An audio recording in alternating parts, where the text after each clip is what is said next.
Hi everybody, and welcome to another video. In this one, I'm going to go over my technique for doing traditional inking. So what I have here is I have this pencil sketch of a genie girl, and she's taped onto my desk. Normally when I'm doing my inking, I would never tape my drawing down. In fact, I would be rotating the page a lot to get into a good position to lay down a good solid line.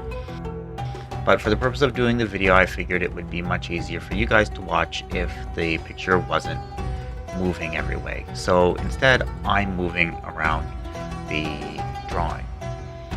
So my plan is to usually start off with the eyes.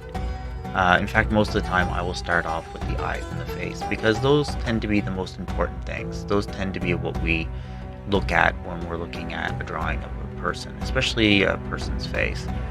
So I usually start there.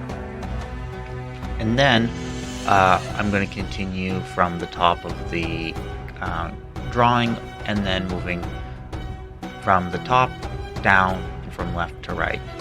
And the reason why I'm doing that, first I'll talk about my pen.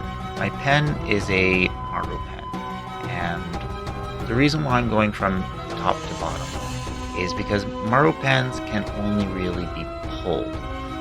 They don't like it when you push them because it can bend the tines, which is like the end of the metal, and cause the ink to splatter. So you basically, if you're using a Maru pen, you have to pull the pen towards you. So that's why I go from top to bottom. And the reason why I go from left to right is because I'm right-handed and I don't want to accidentally smear the ink. I do have a couple of insurance policies in place to avoid doing that. So the first thing that I do is I usually scan my pencil art. That way if I do make a mistake, I can print it out again and it's not a huge loss. If you don't have a computer or access to a scanner, you can buy a light box and then retrace your drawings if you make a mistake, but a printer is quite easy to use. The other insurance policy I have is the ink I'm using. I'm using the Leader Black number 6. It's one of their faster drying inks, so the ink will be dry within about 2 minutes, which prevents a lot of drawings from being destroyed. So, and I should also mention that the reason why I'm using a Maru pen is because it's famous for the characteristics of the lines. You can get thick and thin lines based off of how hard you push. So the harder you push the pen, the thicker the line will be. The lighter you push, the thinner it will be. And that's great for making interesting lines that are good to look at. The trade-offs, I already mentioned the fact that you can only really pull the pen towards you, but the other trade-off is that it's quite difficult to use. It took me about a year to get really comfortable with this inking tool, but I was really glad that I invested the time in it because my inking is much better because I use one of these things.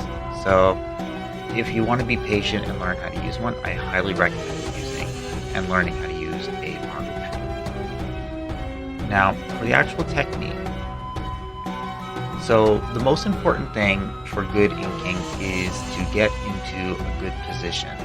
So that would mean rotating the paper around so that you're in a good position relative to the paper to make a good, confident line in a single stroke.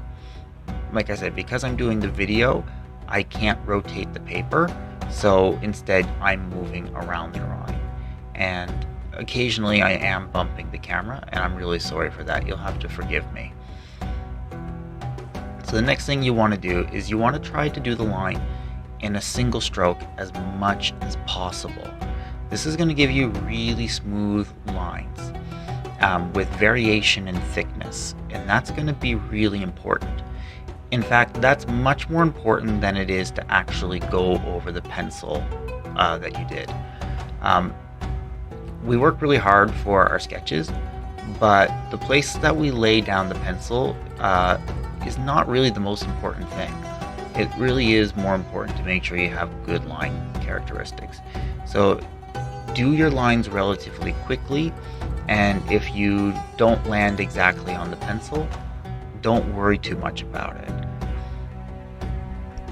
And then finally, the next thing that I want to talk about now is that I'm going to do 2 inkings.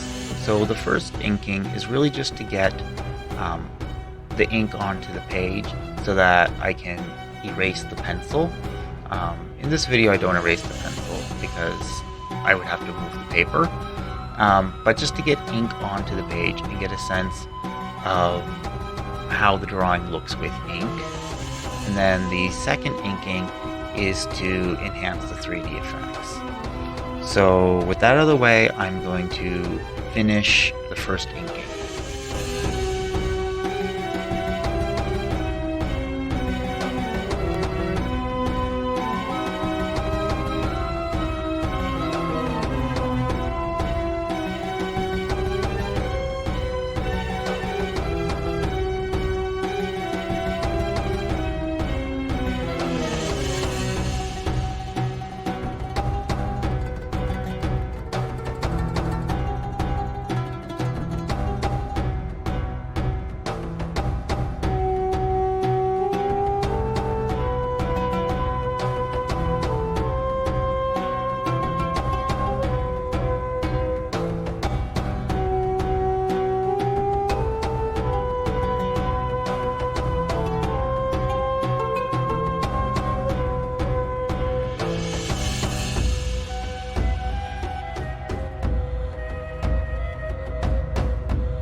Okay everybody, and we are back.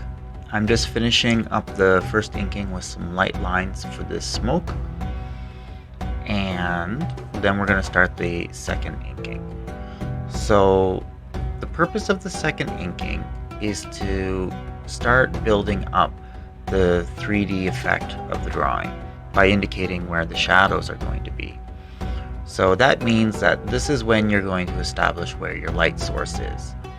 And one way to establish where your light source is to look at the highlights in your character's eyes.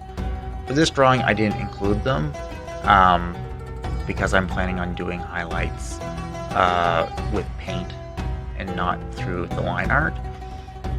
So in this drawing, I'm going to put the light source in the upper left-hand side, right about here. I'll draw that again. There. Now that's in the frame. So that means that the shadows are going to be on the lower right-hand side. For example, like right here under the hair. I believe a shadow would be cast there. And so what I'm basically doing now is I'm going through the drawing and I'm going over any places where I think that there would be shadows.